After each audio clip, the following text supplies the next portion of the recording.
What the hell did the doctors know about the needs of a man's soul? That was a line from a movie called The Walk in the Clouds, I think in the mid-90s. And when I heard that line always stuck with me because it's so true. With all of our advanced knowledge of medicine, what we know about health and nutrition, ultimately we don't understand deep down inside what somebody needs to comfort their soul. And, so we can make judgments, on people based on what they do in their life or what they eat or their lifestyle or whatever. But ultimately, none of us can really be a good judge of why somebody does something or why they need something in their life in whatever form that might be. One of the things that, is a big issue for us in society is addictions. One of my friends recently had asked, what are your thoughts on overcoming addictions? And I guess my point of view on addictions are this: we are all addicted to something, because you can be addicted to anything. You can be addicted to food, love, sex, relationships, experiences. You can be addicted to yoga or meditation, as well as drugs and alcohol. So we all have addictions because an addiction forms when you do something, eat something, experience something that you enjoy in one way or another, or at least your brain does, and you want more.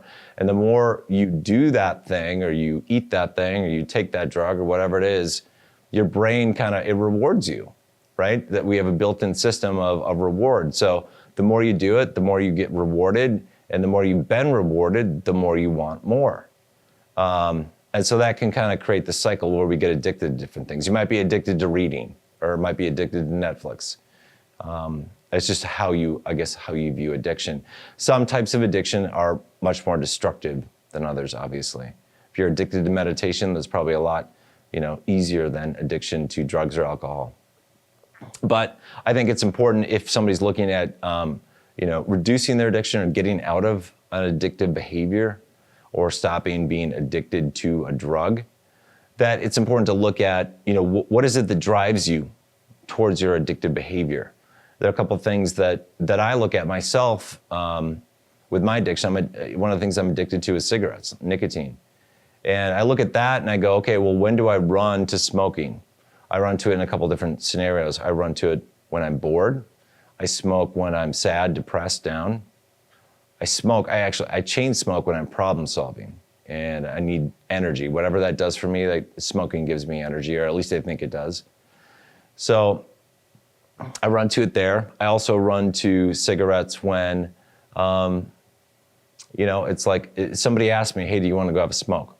And it's not peer pressure, because if I were younger, it mimight be peer pressure. But for me, it's more of a, okay, I'm going to join in the tribe, the group, the communal thing that's happening there. I'm going to join in. Not that I have to, it's that I want to. And maybe that's, part of the brain, you're kicking that off, and the brain is saying, give it to me now. But so from my perspective, it's more of like a communal friendship thing, more than it is the actual addiction itself. The other time that I will smoke is when I have associations with things. So, when I'm driving in my car or I'm having a cup of coffee, I've developed relationships between smoking and those two activities. So when I'm driving, I'm kind of triggered to when I have a cigarette. Same thing with coffee. The other time that I will smoke is if I'm with a friend who is also a smoker and they're going through a tough time. And, I'm talking with them and I can see they're having a rough time. And then I'll say, do you want to go have a smoke? Because I know that helps me when I'm having a tough time. So it's sort of like, you're just kind of helping somebody out by offering them comfort on friendship in a different way. I know people might not see it that way, but that's what I feel like that is. But anyway, those are some scenarios that I run to cigarettes for, run to nicotine for. And so if you want to get over an addiction or reduce your level of addiction, I think it's important to evaluate what are the reasons that you are actually running towards your addictive behavior, your addictive actions, or your addicted drug, whatever it is. And if you can take a look at those reasons, you can potentially find other ways to replace your fixes for those needs. So if I need to feel energy, for example, when I'm problem solving, maybe I wouldn't need to smoke. Maybe I could do something different that was maybe a little bit more healthy. If you run to drugs or alcohol when you're feeling down or depressed, then maybe there's a better way to help you out when you get down or depressed that doesn't require that addictive behavior. And we know, we have drugs that we can give people to help them through addictions and help them get over things. But drugs are really kind of, they're sort of treating the symptom. I mean, a lot of them work on the biochemical, like neurological level. But ultimately, we don't, to change your mind, like the way you think, not the brain biochemistry. This is like your consciousness, or how you think. Because I think even though we can adjust the brain biochemistry, I don't know that we can completely alter the way we think.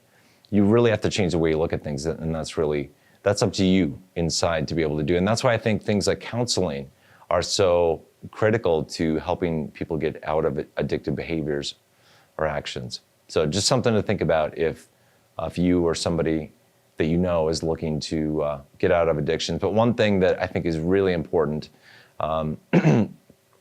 and we've all seen this, maybe we've done this, I have too. It's like, if we think somebody's drinking too much, it's easy for us to say, you shouldn't do that. Stop drinking, you're destroying your health.